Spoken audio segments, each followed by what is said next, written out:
ఒక పక్కన మీరు ఒకసారి ఆలోచిస్తే ఇదే అసెంబ్లీలో నాకు మా కుటుంబానికి మా మిస్సెస్కి జరిగినటువంటి అవమానానికి నా జీవితంలో ఎప్పుడూ బాధపడలా. నా మీద బాంబులతో దాడి చేసినప్పుడు కూడా వీరోచితంగా ఎదుర్కొన్నా. 2003 సెప్టెంబర్ అక్టోబర్ నాకు ఇప్పటి కూడా జ్ఞాపకం. ఆ రోజు నా మీద బాంబులు చేసినప్పుడు చాలా ఒక పానిక్ రియాక్షన్లో కూడా నేను భయపడలేదు. అలాంటి వ్యక్తిని మీరు చూస్తే ఆ సంఘటన చూసిన తర్వాత ఇలాంటి కౌరవ సభలో ఉండడం కరెక్ట్ కాదని అసెంబ్లీలో చెప్పి దానికి కూడా మైక్ ఇవ్వకపోతే చెప్పేసి బయటొచ్చి ప్రెస్ కాన్ఫరెన్స్ చెప్పి అనౌన్స్ చేశాను.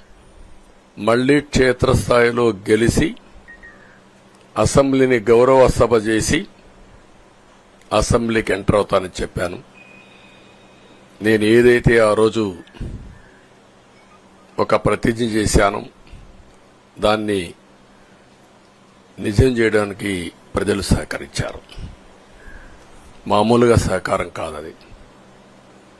నేను ఇన్ని సంవత్సరాలు చాలాసార్లు చాలా ఎలక్షన్లు గెలిచాం, కొన్ని ఎలక్షన్లో ఓడిపోయాం.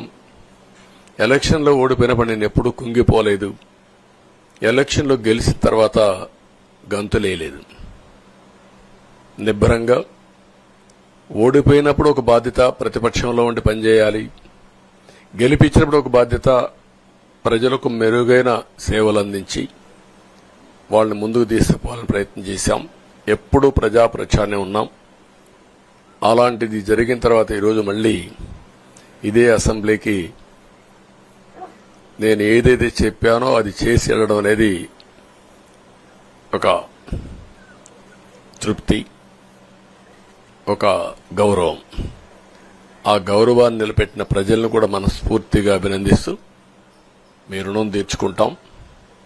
ఏ విధంగా పనిచేయాలో పనిచేస్తాం.